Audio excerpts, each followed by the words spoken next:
Hello guys, nanasad ko. Mag voice over na sad ta. Nako story ninyo while nanglimpyo ko og CR. Nang kay mangutana nako ba how I met my fam. So ako mosultihan. 2017 nag-start na siya message nako. Pero dili pa kay ko mo reply kagikan pa man ko sa heartache ato. Muna tagsara ko mo reply, siya message. Then mga around March nag-start nagkuan na sad ko. Start na ko og message pud niya. Moto magsige na may istorya.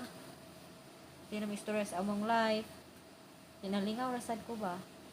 Moto while nagtrabaho nagsige na mig message. And then pag human ato is nagpa transfer ko og Cebu.